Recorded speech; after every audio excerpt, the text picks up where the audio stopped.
In a nutshell, how did things change since 1970? Holy man, 120, 100, an Expo, it cost me, I think the entry fee was $1. What's the entry fee today? Right there, one more time, what? right there. Start from the top. What's different about it now, 30, 40 years later? Holy Christmas, 44 years later. 126 people in the race. I think there's 55,000 entries this year. $1 entry fee versus $200 entry fee. Just expos. There wasn't an expo. There was at the end of the race there was a soda can. That's what it was. I mean, I just can't tell you how different it is. There was no people running across the bridge or through the 5 boroughs. It's just an amazing transformation since 1970. What about the mental aspect? You know, is the marathoner now different as you look around? What's the difference now with the mental aspect of the average Joe that just wants to do a marathon as opposed to you guys that are... No, there wasn't any average Joes that just wanted to do a marathon and chalk it off on their bucket list. It was basically 126 pretty serious runners.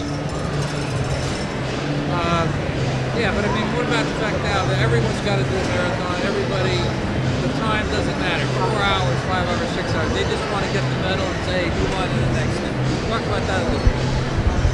I don't know what to say about it. You know, in the old days, you know, you guys cared about your time.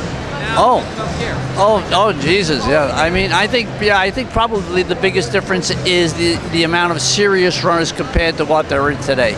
I mean, everybody ran and tried to improve their time. I think most people today just want to run the marathon. They don't care what their time is, and it's more of a parade and a happening and have a good time. And in those days, we ran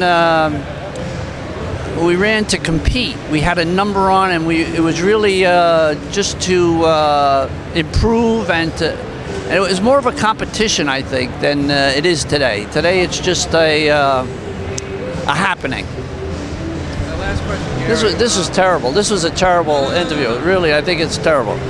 Go ahead. I think I'm doing shitty. Cut it up. But Gary, but nevertheless, enjoy at the finish line. Whether you do, you know, you run at 2:05 or 6:05. Just talk about that a little bit. The fact that you've done it and you're right at the finish line.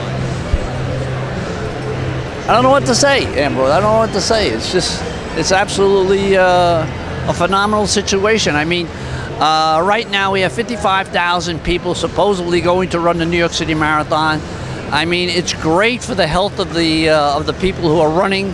How do we get everybody in this country running, and then we'll have a real change in the health of the country. I mean, the kids, instead of them being on computers and getting overweight, and the obesity situation and the diabetes situation, if they were running, I think that would cure a lot of this. So how do we get them to join in?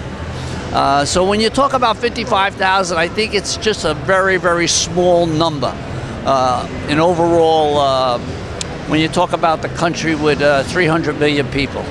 So yeah, I think we have a long way to go, and I'm not so sure the marathoning is going to be the most important thing, but being out there and running every day for your health, or three times a week for your health, is probably the best thing that we really can hope for and should strive for. All right, this is really that was a little better. That was a little better. That was really good. The laurel wreath. We have a shot of you getting the laurel wreath in Yonkers.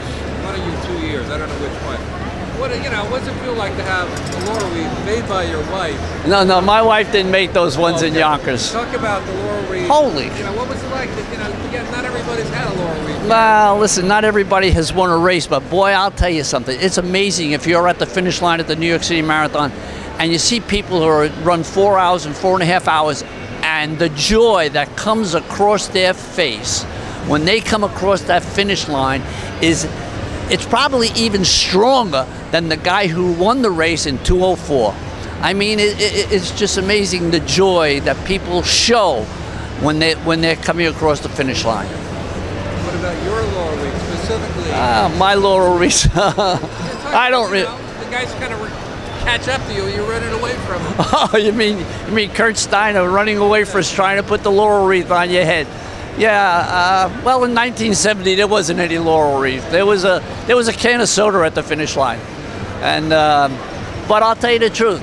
I can still get the feeling of the joy that you have when you cross the finish line. It's almost the same for everybody who comes across the finish line. So remember, never stop running, and just love it. Good.